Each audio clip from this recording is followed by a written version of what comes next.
Perfect. So one of the requests that someone emailed me was about cookies. They wanted to know, what are cookies? And are they dangerous? Are they important? Do we need them? Now, for those of you who are thinking chocolate chip cookies, it's not that type of cookie at all. Effectively, what happens is when you visit a website, your computer records the date, the time, and what you looked at when you were on that website, and stores it as a file, which they call cookies. So every time I go onto the YouTube website, it knows what I have seen, how long I spent on those videos, because it records all of those cookies in a file on your computer. They're very small files, but they build up over a long time. And when you do that, it also means that people like Facebook and YouTube and that sort of thing can then put adverts on your page related to the content that you are searching for. So of course, Google has cookies too. Every time you do a search, they associate whatever keywords you are looking for. And those are the types of adverts they will flash on your computer relating to your searches. So what you can do is, there is a way to delete the cookies off your computer.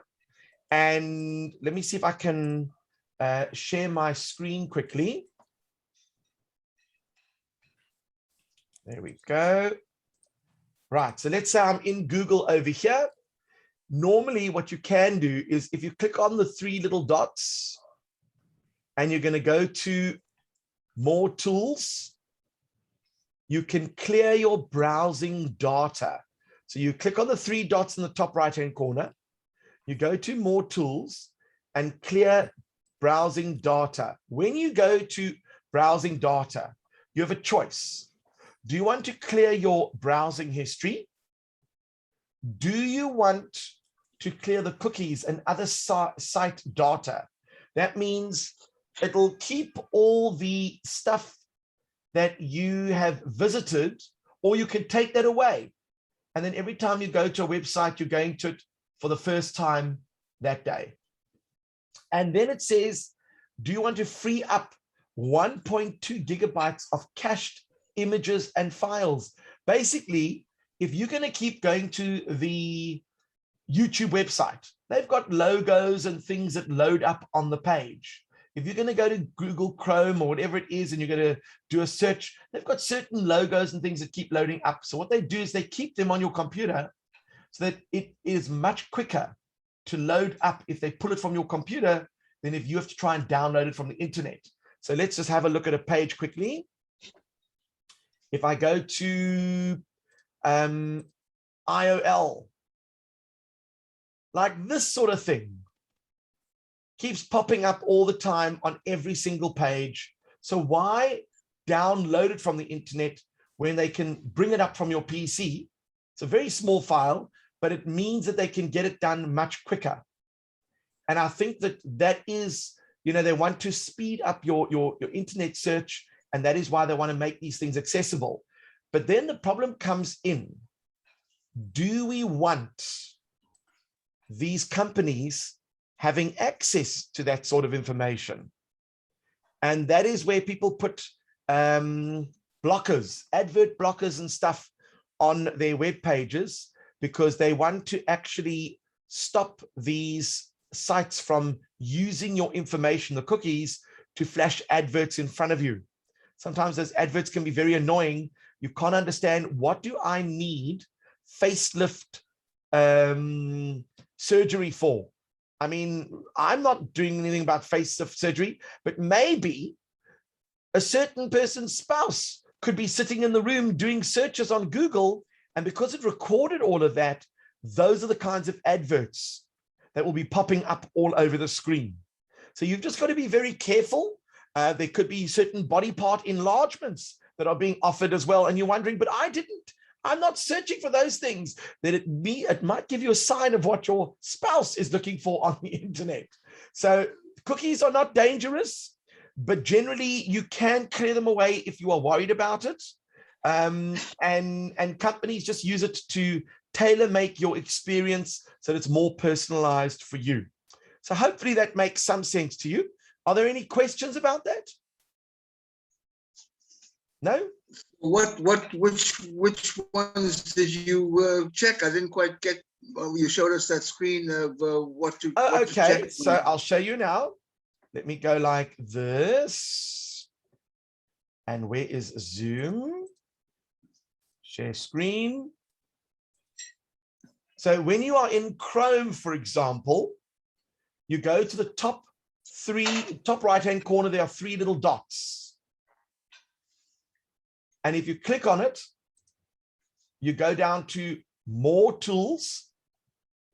And when you go onto more tools, a little window pops up and it says clear browsing data. But it also says there is a shortcut, Control Shift Delete. So if you push the Control button and the Shift button and the Delete button at the same time, then that window should pop up. So let's test it quickly. I'm going to share my whole screen and let's see if that actually works. I'm going to push Control, Shift, and now Delete. Did it work? Control, Shift, Delete. Not working for me. Oh, there it did. It did.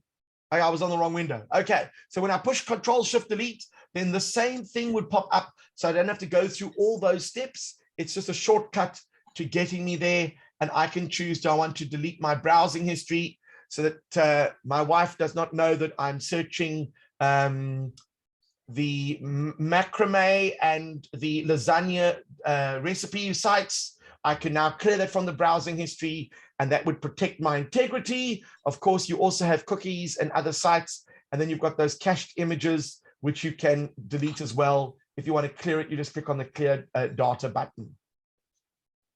But if you watch the video, yeah. So we click those to second two, cookies and other site data. Well, these are already ticked. So if I just click data, it'll clear those out. So what happens is over a year or two, what happens is you build up a massive repository of thousands of cookie files, because you're obviously visiting lots of sites, and anything you do, you click on an advert, you click on this, it records everything. And if you clear that, then it just slows down the advertisers from getting your information so that they can fashion adverts tailored to you. Yes, Estelle? At the top of that screen, it showed a time limit and it said last hour. Does that mean it's only going to clear it from the last hour? Do you have to change that? So that is a very good question. I'll show you now. Let's go back here. So this really is, when do you want to clear the cookies? From the last hour? Or if you click on the little down arrow, all time. So then that'll clear all of the cookies and the browsing history. You might want to only delete the last hour of browsing history. So you can determine what you want to delete. Does that make sense? Good question. You people are observant. I like it. All right. So that was the first thing I wanted to touch on. The second thing I wanted to touch on, where's my little document, is YouTube.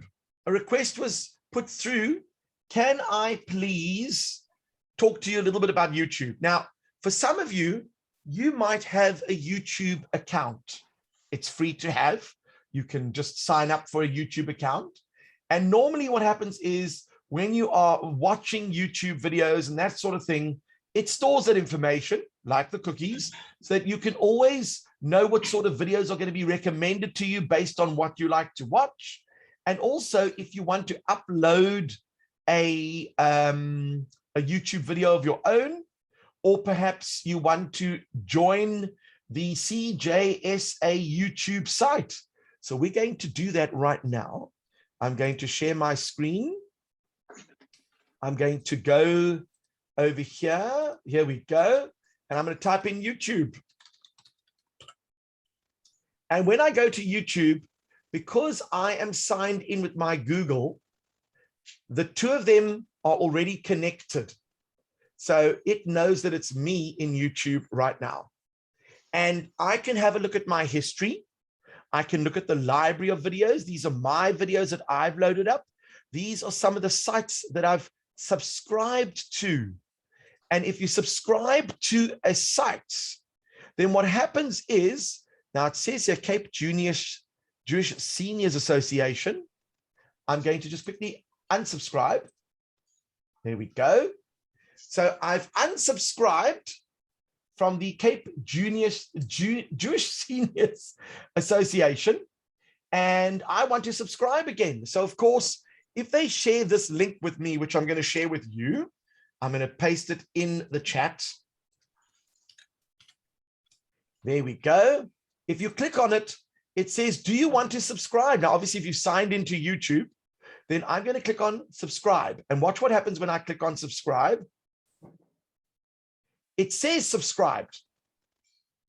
And now there's a little bell next to subscribed. And that means notifications. Every time a new video is posted on the Cape Jewish Seniors website, this little thing, if you click on bell, I want them all. Now I'm going to get a notification every time a new video is uploaded onto the website. So I can have a look at all the videos that they've got here. Let's have a look. These are the videos they've been loading, Tech Savvy with Steve Sherman. And of course, if you need to watch one of those videos, you just click on the link and you can watch the video again. You can create playlists. These are things that you enjoy. So if you go to the Being Tech Savvy playlist, Becoming Tech Savvy, then if you click on it, then all those videos will play, and there are 6 of them. And I think it's a very useful tool because you can always subscribe to other websites. And one of them, for example, is TED. Now, I think we might have covered this before. Have we ever discussed TED videos? No? Well, if we haven't, then shame on me. We have. We did. So, well, were you there? Yeah. Okay. So for those of you who don't know what I'm talking about, TED videos are basically a great set of videos of some of the world's best speakers. They have just incredible speakers on a wide variety of topics. And if you're looking for inspiration, what you would then do is, of course, look for TED Talks. There we go. There's TED. And I'm going to subscribe. I've now subscribed to TED. So if I go look at the things that I've subscribed to, it's got TED Talks subscription. Of course, I was signed up to it before, but I just unsubscribed so that you could see me joining a group. And that means that whenever new videos are posted, straight away, I get a notification if I click over here that there is a new talk that has just come out, or 5 new talks, and you get to watch them on YouTube. And some of the topics are incredibly interesting. Let's have a look at how to get your brain to focus. Empathy, the best speech of all time by Simon Sinek. What makes a good life? And this was interesting. This is lessons from the longest study on happiness. It's had 21 million views. It was 5 years ago. I actually contacted Robert because I was very interested in some of his research. Here, for example, Molly Wright is only 7 or 8 years old, but wow, does she give a great TED talk. Fascinating, absolutely fascinating, about how children can thrive by the age of 5. And then, of course, you've got Mentalism by Darren, and Darren is fantastic. If I do a search, let's try Steve Sherman. Lo and behold, these are my 2 TED Talks, and you are obviously welcome to go and watch the 2 TED Talks to learn about innovation and education and the other one, the global classroom. So this was done 9 years ago. This one was done 11 months ago. So in order to get chosen to speak for TED, you have to jump through quite a few hoops, and they would like to think that you are able to stand in front of an audience and speak, which is not always an easy task, because there's a lot of pressure on your shoulders to present a talk that is going to leave people going, wow. And that's the hard part, because the topic that you are going to present needs to leave the audience going, wow. So you can now sign up to a whole bunch of fantastic YouTube pages. You can just do a search by typing in the top there, subscribe, and then if you hit the notifications button, whenever new content is added, you will receive a notification to say, oh, by the way, this particular video is happening. I do want to show one extra thing for those of you that are interested. Let's pretend I go along here to the top right-hand corner while I'm in YouTube, and I click on Create, and I go to Upload Video. Where are you? Where are you? Are you not seeing that on my screen? I'll show you now. I'll do it again. Let me go share my whole screen, because then you can see what I'm doing. On the top right-hand corner, there is a little video camera with a plus sign in it. If I click on it, it says, do you want to upload a video? So let's pretend I've made a video and I want to share it like this. I will then make sure it's on my PC. I click on upload video, and then I have to say where the file is on my PC. So I select the file, I add it in here, and I click on upload, and it'll upload the video on my YouTube channel, which is exactly what CJSA did with their videos that I've been recording. I just send them the link, they download it onto their computer, and then they select the file and upload it. But some people, they don't just want to upload a file. They want to go live. So you click on go live, and you can use your webcam, and you can, let's go to allow. And once you allow it to grab hold of your webcam and your microphone, you can start a live stream on your YouTube channel where you do a live presentation or an interview with someone, and people can watch it live as it's happening. And as they are typing in the comments, what happens then is you will be able to then respond to those comments during the actual event. So some people will use live basically to stream an event live. You could probably even upload a video and then just play it live as if, so let's say I pre-recorded a speech and then I upload that and I start playing it live, then people might think that I'm actually making that speech at the moment. And then as they are typing in their questions and comments in the bottom, I could be responding and they'll be like, wow, he doesn't even look distracted when he's speaking. That's very impressive. So some people use it for product launches. They use it for conferences. They just stream whatever they have on their PC live. And that is one of the ways to build an audience on your YouTube channel, if that is something that you are after. Any questions about that? I mean, that's more for the advanced user. I don't expect most of you to use it, but it's just to let you know that it can be done. Well, look, can you go back to a second? So wait a minute. If I already access YouTube, obviously I do look at YouTube. Does that mean I'm already subscribed to it, or do I have to? Well, let's find out. Let's find out. Go into. Let's try something over here. YouTube. And do you see, what do you see in the corner, the top right-hand corner? Photo. I see a photo of me. What do you see a photo of? So Ed, is there a circle with an E there, or is there a picture of you there, or what do you have there? Yeah. Yeah, as in a picture of you or an E? What do you have there? Is that your I don't know. Gmail? I It's- mean, did you sign into Gmail? Because your Gmail is Yes. linked. Your Gmail is linked to your YouTube.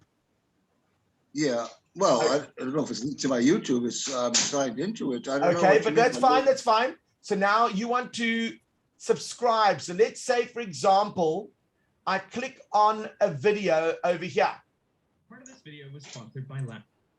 Now, this one says subscribed. But if I click on I like this, if I've got an account, it'll add it to my liked videos. If I don't have an account, it's going to ask you to sign in so that you can like it. So you have to be signed in to like the video. Were you able to click on any video and just like it? I don't know. I've never tried this. I don't know. Okay, so if you go into any video on YouTube, at the bottom it's got, you know, a thumbs up or a thumbs down. Click on the thumbs up, and if you are able to do it, it means you do have an account. Oh. So how do you get an account if you don't? You just go to YouTube and sign up. Okay. Thank you. And normally when you go to YouTube, they'll often ask you, do you want to sign up, that sort of thing. But remember, if you've got Google, they normally tie the two together because I think they are working together. All right. Are we happy with that? Excellent. Just, maybe this question though, I was going to ask, just generally speaking, you know, how much data does YouTube? I mean, I've had a little trouble now with my computer running out of data. I thought I had plenty of data with 10 gigs a month, but now it's telling me I've run out of data on the 26th Okay, so of the month. And I'm worried about now all these YouTube. I don't know where the data is going. we can sort that out for you. Okay, so number one, what are you paying for 10 gigs of data a month? 130 Rand. Okay, so what you could do is, I think that there are quite a few places that are offering uncapped data, so that you don't pay for, you can use as much as you like. And I think they're starting at about 300 Rand a month, and that includes free installation and the modem. So you basically just bring them in. So for 300 bucks a month, you get unlimited, you get very decent speed, you can watch to your heart's content, you can have people in your house watching Netflix, and you can watch YouTube, and data will never be an issue for you. But that's if you can afford the extra 200 and something Rand or 150 Rand a month over and above whatever you pay. But now, are you doing it through ADSL, through your telephone line? I don't know. I don't have a telephone line. I don't have a telephone anymore. So I don't know. So when they install the internet, was it done through your telephone line? Or do you have a modem with a SIM card? Yeah, I have a little router. You've got a little router, okay, and it doesn't plug into your wall socket with where the telephone line goes. I never tried. Is it to plug it okay, in? so Yeah. you might have like 10 gigs a month on a SIM card. Let's just say that a lot of the companies are now becoming very competitive and pricing has dropped, and you'll be able to get a lot more than 10 gig. I don't think that 10 gig is enough personally. If you're going to be using your internet all the time and doing Zoom calls and stuff, you're going to use up the 10 gig pretty quickly. So I would always recommend an uncapped thing, and then you can just surf to your heart's content and never have to worry about it. But that does depend on your financial situation.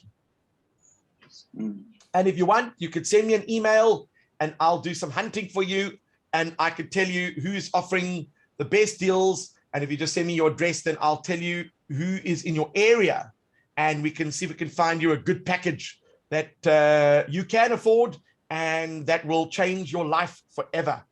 Because you'll see it makes a huge difference when you've got uncapped and then you don't have to worry about topping up at the end of the month because you've run out of data and you can't receive any emails for 4 or 5 days. I mean, it's crazy, absolutely crazy. I mean, my cell phone alone, my contract, I've got over 30 gigs on my cell phone. And I don't use it all up, but I could easily use it up if that was my main source of internet. So 10 gig a month, I wouldn't know how you're coping with that. That's just me. I use a lot of internet. All right, let me go. Yes, Muriel? First of all, good morning and thank you Good for morning. Good morning. very interesting. I must thank Sybil for encouraging me to go on today, and the first time ever. And recording on YouTube has caught my attention. I've been challenged by my daughter to tell my stories because I'm always telling stories because I'm 21 and a half. And can I come and sit down at the computer, click on and add a story, and click on and add a story? So what you're going to do is you are going to record your story with a cell phone. Over the cell phone. Yeah. And Right. then you're going to, and I assume you've got Wi-Fi there. Yes. And have you got uncapped? Untapped. Okay. So if you've got uncapped Wi-Fi, then what you're going to do is you're going to put your cell phone on a tripod or a table where it's still. Because the one thing you don't want is when people are recording you, they're moving around holding the cell phone and their arms get a bit tired. If you want it to look professional, all you do is you put the cell phone on a little book, whatever it is. You could put it in selfie mode when you record the video and you make your recording. Once you are done with the recording, you can then upload that to YouTube from your phone. Because you can go onto the YouTube page on your phone, click on upload, and then just take it from your photo reel. And So now you could very easily just, and let's see if I can do that. 1 second. I'm going to. Steve, the difficulty is if I'm talking on the cell phone, I can't record. Of course you can. On the Samsung. Yes, let me show you how you do it. Sorry, wrong one. I'm going to share my screen. Let's go to share screen. Okay, can you see my cell phone? Where am I? On the screen? This is my cell phone now that I'm sharing on the screen. Mm-hmm. I go to camera. Right. And when you go to camera, right now, it's using the back camera to film. I'm going to click on video. And then I'm going to click, there's a little camera next to the record button. It's like a little camera with arrows around it. That's on the right. right, I'm going to click on it and it pushes the camera around. Now it's using the front camera to film me. And I turn it horizontal. You don't want to do vertical videos. You want it horizontal. Unfortunately, it's only showing vertical on my screen, but it's actually recording horizontally. Here we go. And if I go and click the record button, let's just do record. This is my life story. I stop recording. And now I've recorded a video on my phone. And you can do that on a Samsung, no problem. Then I go to YouTube. Let's go to YouTube. I'm in YouTube. And of course, I am signed up because I can see on the top right-hand corner, what is it showing? Adverts. I did not do any of that. There we go. It's showing that I've signed up because there's my little picture. So I've already signed up and I want to add my new video that I just recorded. So Muriel, what do you think I'm going to click on the screen to add a new video? I'll give you a hint. It could be a mathematical symbol somewhere on my screen. Can you see it anywhere? A mathematical symbol. I'll give you a hint. It starts with a ends in us, absolutely. So I click on plus, upload a video. I click on upload video. I choose this one over here, which I just recorded. And notice it recorded it horizontally because that's how you should record these things. And you click on next and it'll upload it. Done. Wow. So that was a very good question. You see, it's important to ask questions. Otherwise, you don't ask, you don't get. Thank So you very hopefully much. you found that one interesting and useful, because maybe now you want to make your own chat. And remember, you can make your videos private. You don't have to make them public, and only your family can see them if you share the link to it. So let me show you what I mean by that. Let's go to YouTube. Let's go like this into my YouTube. And I'm going to go to my videos. Here's a video over here. Let's choose this one here. Options. I can download my video. I can get a shareable link. I can edit the thing. But notice it says public. If I click on that little down arrow, I can make it private, where only I can see it, or I can make it unlisted.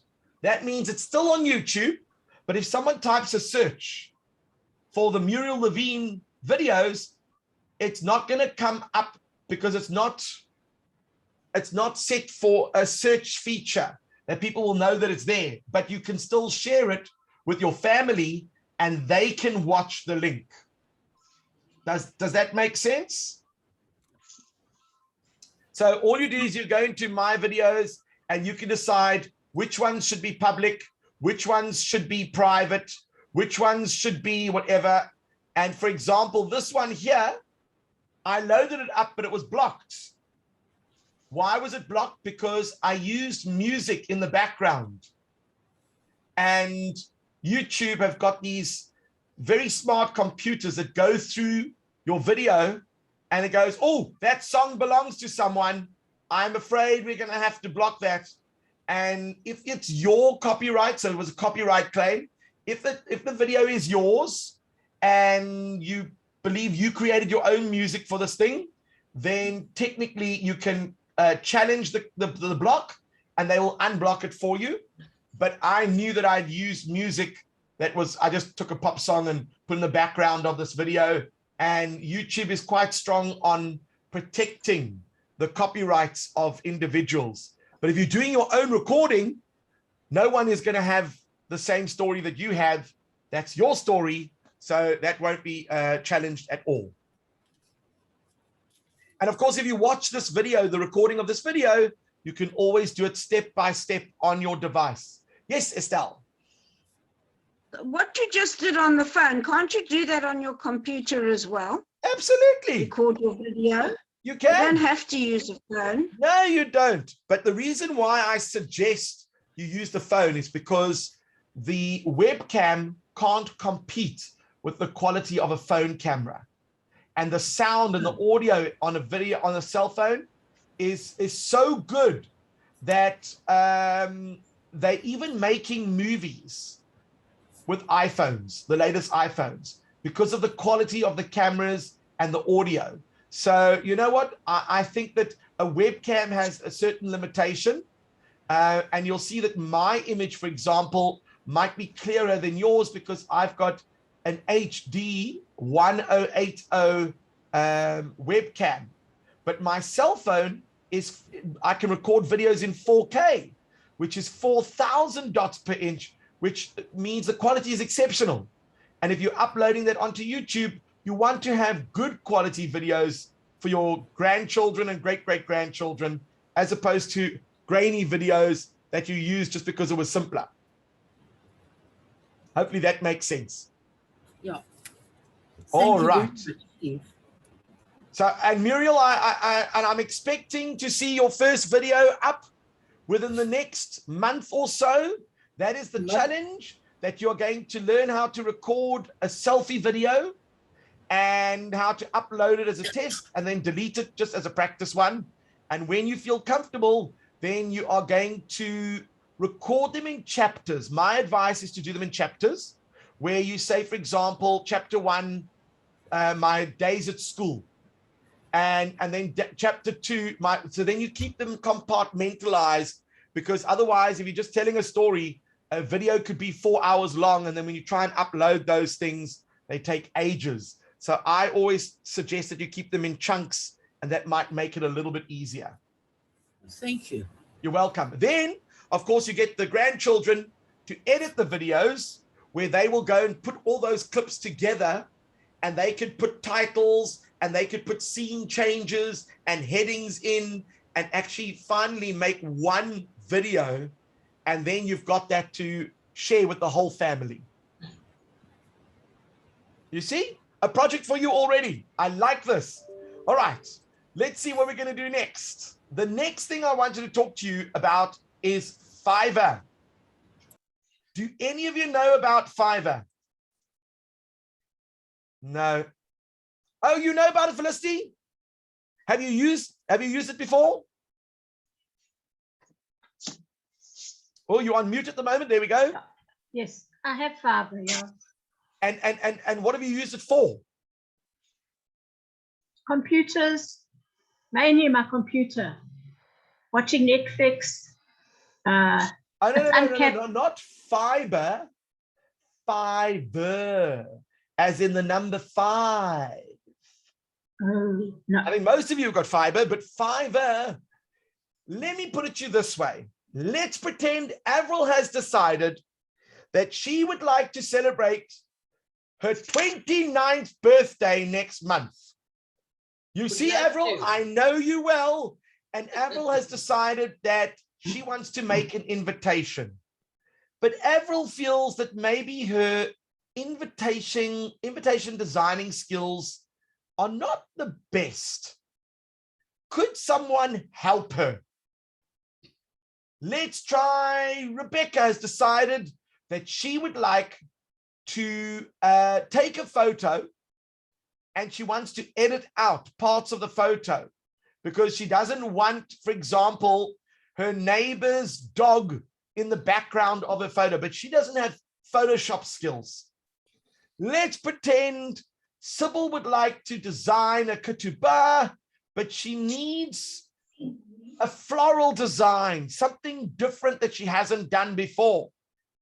Let's pretend I'm Steve Sherman, and I would like to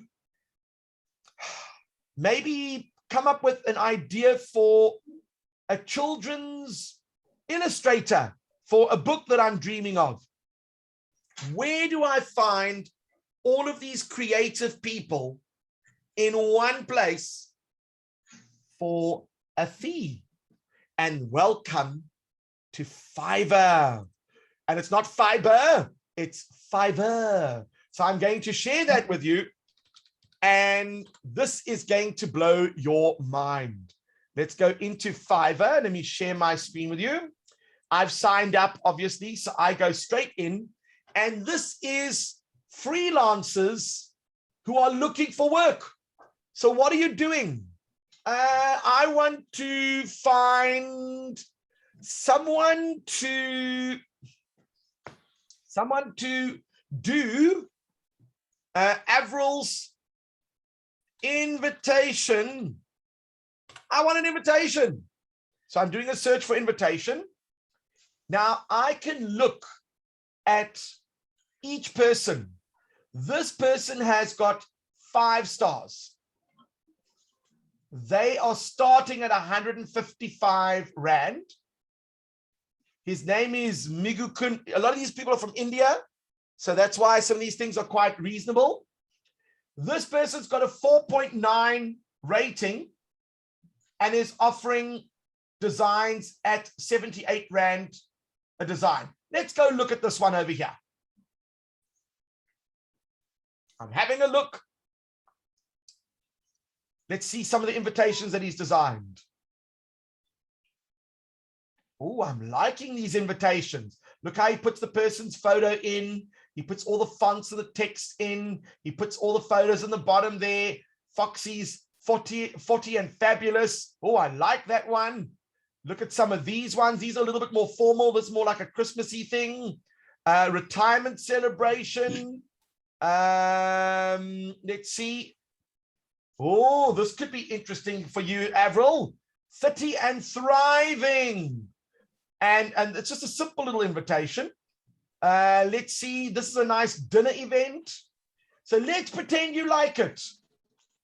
This person will design a single page invitation. They take approximately 2 days to deliver.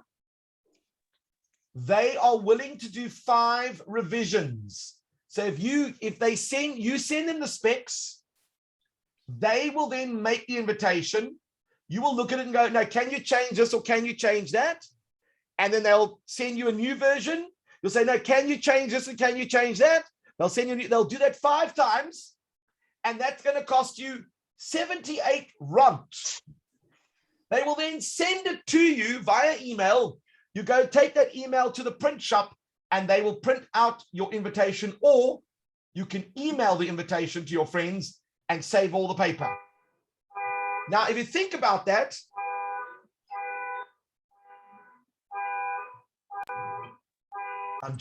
there we go. Sorry there, Felicity. I think you've got alarms going off over there. What you'll notice is that this person, if you look at the reviews, they offer 100% professional design, 100% satisfaction guaranteed, 100% money back guarantee. They will give you these different formats of card, and I have made use of that service. This is the basic package. The standard package, this is for 155 Rand. It will be print ready files if you want to actually go and print them. And 1-day delivery, unlimited revisions, and in high resolution for 155 Rand. I would take that. And premium for 464 Rand, it can be a double-sided invitation, high resolution, plus you get the source file in case you want to make any of your own adjustments as well. And you still can't get that kind of service anywhere in South Africa for less than 1,000 Rand. So here you can just literally find someone who could put something together for you for 78 Rand. All you do is when you sign up, you make the payment, and then this person gets money, so does Fiverr.com, and everyone is happy. But maybe you don't want a card. Maybe you need someone who can help you do some programming and tech. I want to build a mobile app. I'm going to search for mobile apps. This person can create a custom mobile app for your business needs, and they charge 1,160 Rand, but they've got 5-star rating from 26 people. Maybe this person over here, I will develop an Android app for you. They're only a level 1 seller, but look at that, 78 Rand. I might actually make use of someone to build an app for me. Maybe Cape Town Jewish Seniors wants an app that all of you can download on your phone, that if you want to see when the next Zoom call is going to be, if you want to be reminded of all the different events, it will build it into their Google Calendar so that whenever they put things on the Google Calendar, your phone will be updated with all this information. Start to think of where you could use an app, and it's 78 Rand starting price. I mean, I would have to pay 20, 30,000 Rand if I wanted to get an app here with a professional company. These are smart people working from home who are looking for work, and you don't have to pay for rental of an office. You don't have to pay for their fancy chairs and boardrooms. You are literally paying them just for their service, and you know what you're paying up front because they give you the price. This guy will develop your Android app for 310 Rand. He's got 205 people, and he's got a 5-star rating. That to me is amazing. So you're going to go and find what you're looking for. This guy over here says that he will charge 150,000 Rand. I think he's lost the plot. 9,200 Rand. No, lost the plot. So you see, it all depends on what they're offering, but let's go to writing and translation. I need someone to write a script for me. Oh, that could be interesting. I need someone to edit a book for me. That's a new one. So I click over here. Well, this guy says, I will proofread and edit your children book. He's not going to get business from me because he said children, not children's book. This guy will line edit and copy edit your book. Get it done by a university English and writing teacher. So now all of a sudden Ed goes, wait a second, I could do this. I could put myself on as a seller and I could offer to help people with writing their next book. And I'm only going to charge, well, 78 Rand just to read the first 5. Well, what is this guy actually charging? He's got a 4.9 rating. What does his service actually involve? Please contact me approximately 1 cent to 3 cents per word, depending on the writing quality. So that also tells you how much writing they will. So you first contact the seller and say, so then it's not really 78 Rand. It could be a lot more. What about, let's see who else there was. I will copy and proofread your book starting at that price. So let's see what she's got. For 10,000 words, it's going to cost you 1,500 Rand. But she will do spelling, grammar, punctuation, syntax, capitalization, hyphenation, and overall consistency. So there we go. We've got people who could do that for you. You pay them and they'll do it. So then you don't have to do it. So not all of it is very cheap, but I can tell you, if you're looking for some basic services, then Fiverr.com is definitely one to use because you can get people with verified ratings. It's not just a case of, well, how do I know that I'm spending my money wisely? I must be honest, if you're getting someone to design your birthday card for 78 Rand and it turns out to be, you know what, 78 Rand is nothing.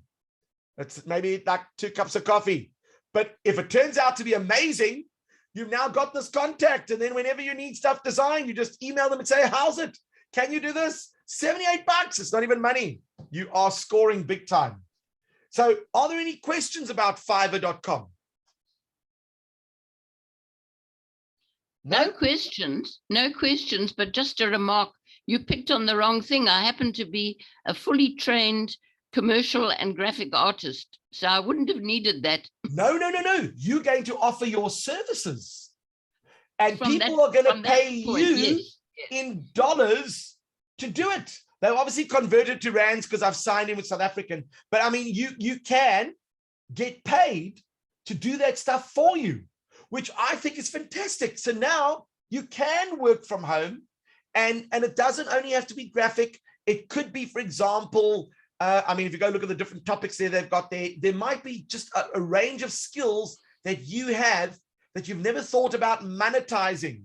And what I always say is that these people, they do rely heavily on the ratings. So they go out of their way to make sure that you give them a 5-star rating and they will do fast turnaround. I mean, can you imagine if I wanted to go and design a wedding invitation? That process takes, I mean, Avril, have you ever done a wedding invitation before? Yes. How long does it take? Well, it could be a couple of hours, depending on what people your want. work is a couple of hours, but when you're dealing with the bride and the groom and the backwards and the forwards, it could take about a week or so. Yeah. Can you imagine 24 hours with as many revisions as you like for 155 bucks? Now, if I had to choose between someone who has designed for 40 years, or I had to choose someone who has just graduated from graphics school, the question is, who do I choose for the same 155 bucks? So that's where you showcase your portfolio of work. And if I look and go, oh, that's the kind of look and feel I'm looking for, then you might find you've got a niche market of a certain demographic that only want those kinds of designs, that are into the floral, that are into fancy scripts and not looking for all these flashy colors and bright photos. And so you might find you've got a niche market. And remember, Fiverr, they are the ones who are bringing customers to you. So they are always advertising all over the place that if you need someone to design, come and look. And the more you do, the more you appear on their page, the more you appear on your page, the more people click on your link, the more they click on your link, the better your ratings and the better your scores. And that's how you generate business. So that is a sideline business for some of you who've got talents. And I can imagine many of you have got talents and skills. This is your opportunity to generate an income on the side through a site like Fiverr.com. Are there any questions about Fiverr.com? Does this mean that you're all going to become multimillionaires? You know, we laugh about this, but you know, with the arrival of the pandemic, a lot of people had to change professions. Some of them lost their jobs. I was unemployed from the first day they put down lockdown because I couldn't go into a classroom. I couldn't go run a teacher workshop. I had to change my entire model to an online version. Fortunately, I have a few skills and I put those skills to use. But, you know, there are some people who are sitting at home going, you know what? I'm a graphic designer. I can't get any work because people are not having bar mitzvahs and bat mitzvahs and weddings because of this pandemic, which means no one's sending out invitations. So you have to think, well, where am I going to get work from? What is your skill set? What do you have to offer? And look at a site like Fiverr. You and Fiverr get a little bit of money out of it, but of course you can build up a clientele. And this is an international clientele. And if your work is good, you can make good money. So it never hurts. I mean, there are some people making a fortune of Fiverr. That's just the way it goes. All right. Any other questions?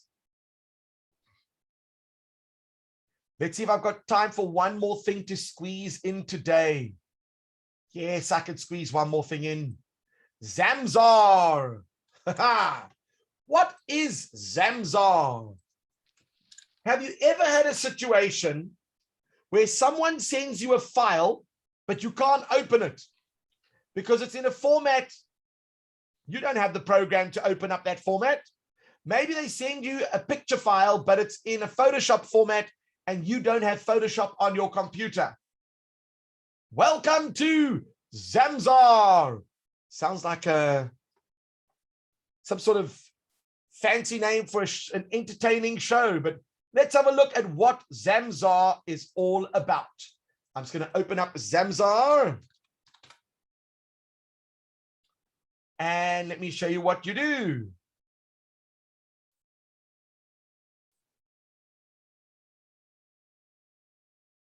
Three steps.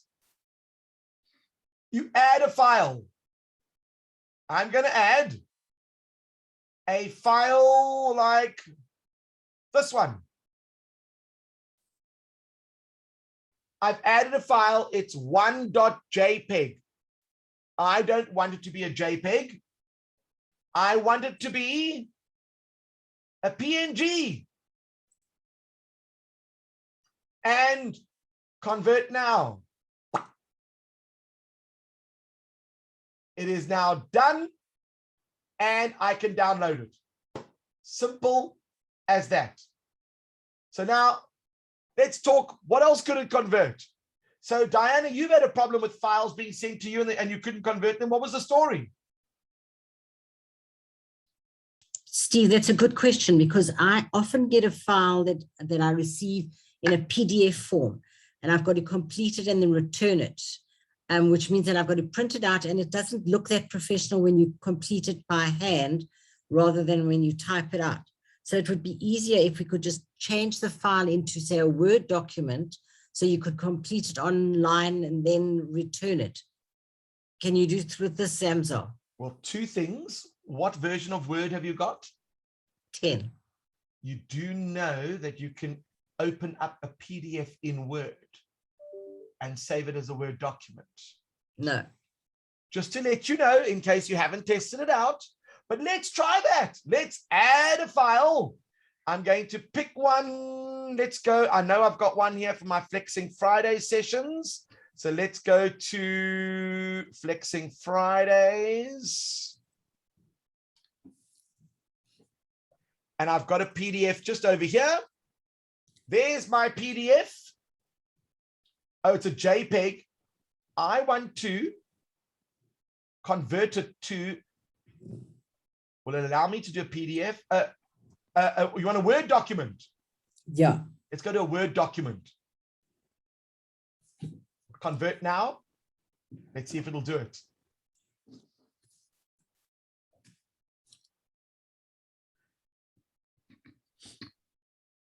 It says it did it. Should we check it out? Let's have a look. I'm downloading it quickly. I'm going to put it just over here under pictures. It says it's a Word document. I'm going to open it up.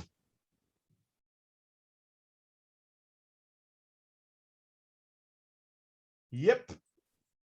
It is a Word document, but let's just show you what it looks like. Here it is, a Word document, but what it's done is it's basically put the whole, let me just go to do this quickly, 1 second, enable editing. There we go. So it's taken the whole picture and put it into a Word document. So that's not really helping me as such.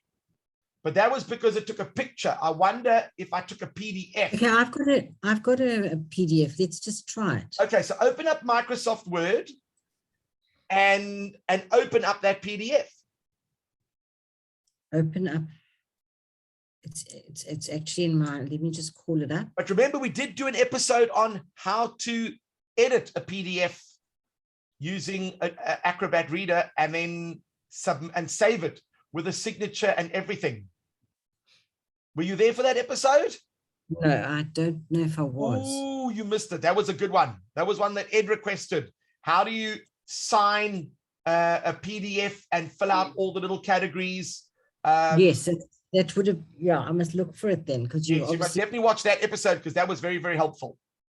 Okay, so I'm in an Annexure B, which is a PDF file. It's actually an Adobe file, I think. Yeah, it is.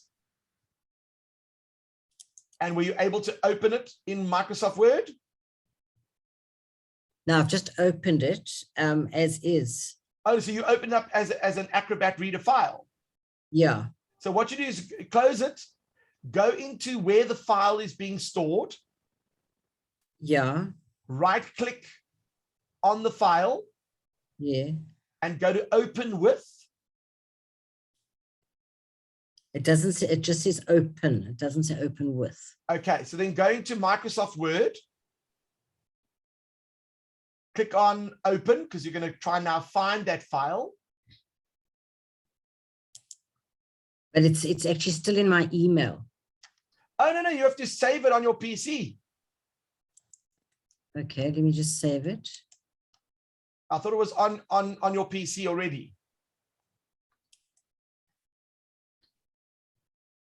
So, I mean, I could try it on my side to see if I can find a PDF. Let me see if I can find a PDF. I've saved it. I've got it now. You've got it now? Okay, so go into Word, open. And then you're going to go to find where you've saved it. Yeah. And then click on open and it'll convert it to a Word document.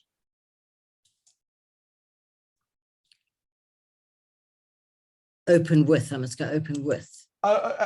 well, are you not in Microsoft Word yet? You can use No, I've open with. saved it. It's saved in my documents, but Okay, it's, then right click on it, open with, and then choose Microsoft Word.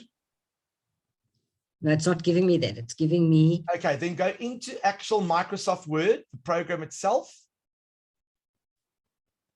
And then click open as if you're going to open up a normal Word document. And then you're going to scroll to where browse where you've stored that document.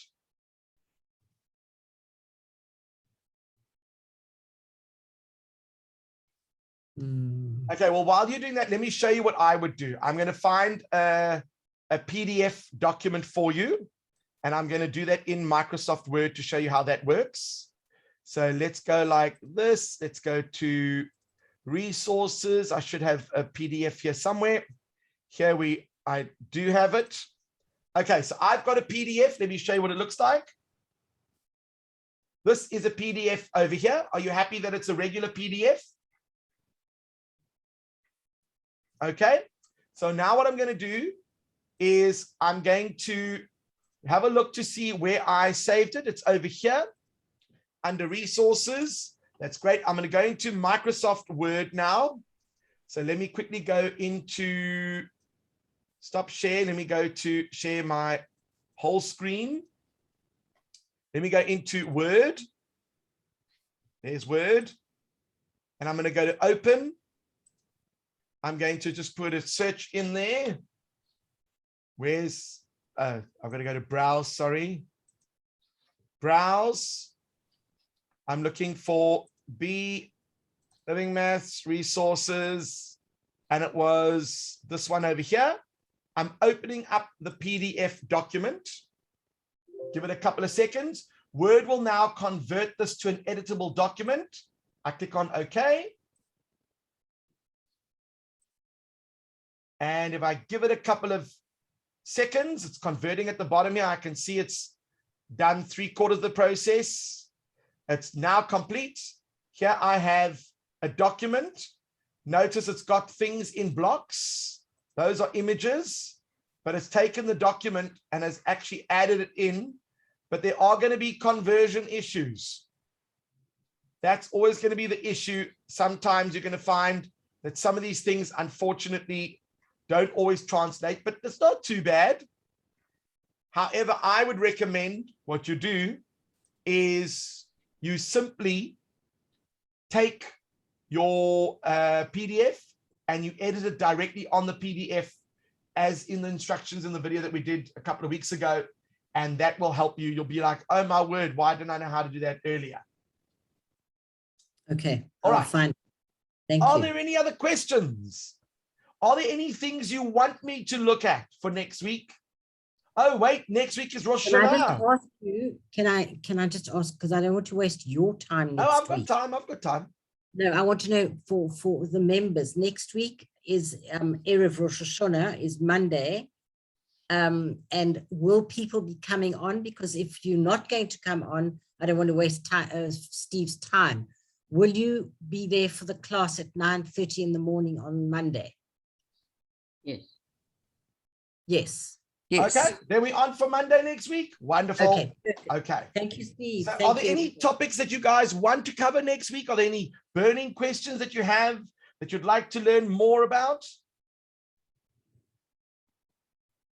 No? Maybe you could, I don't know if this would affect everybody, but I don't really understand all these different files, the PDF, all these different files. Okay. We If you could perhaps talk could about that. go through that, if that would be of interest to others as well. Good idea. Yes. File formats, Yes. no problem.